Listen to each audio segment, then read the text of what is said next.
Have you ever heard a song that moved you to the point where you wanted to tell all of your friends about it? Well, that's the type of feeling you may experience when listening to gospel music. By its very definition, the term gospel means good news. Gospel music is one of the vehicles through which the ideals of Christianity have been spread to audiences all over the world. Gospel music is deeply rooted in the rich traditions of the African American church. During the late 1800s, African American churches in the southern United States started fusing various styles of music into their worship services, including African American spirituals, hymns, and sacred songs.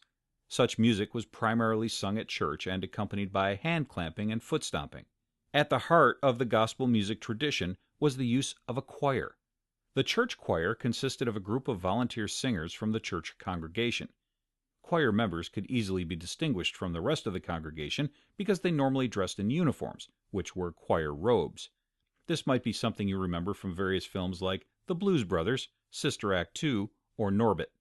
The types of music sung by the gospel choir followed the call and response format similar to that used in traditional hymns and sacred songs. The traditional structure of gospel music changed in the late 1930s when Thomas A. Dorsey, who became known as the father of gospel music, began working for Pilgrim Baptist Church in Chicago, Illinois. Dorsey was a former jazz pianist and composer who had worked with famous players such as Ma Rainey and Hudson Tampred Whitaker.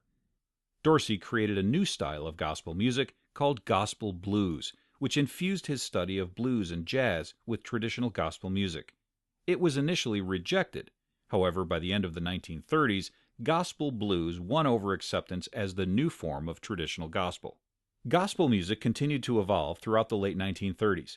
There are 4 distinct styles of gospel music, including but not limited to quartet style, traditional gospel, contemporary gospel, and praise and worship.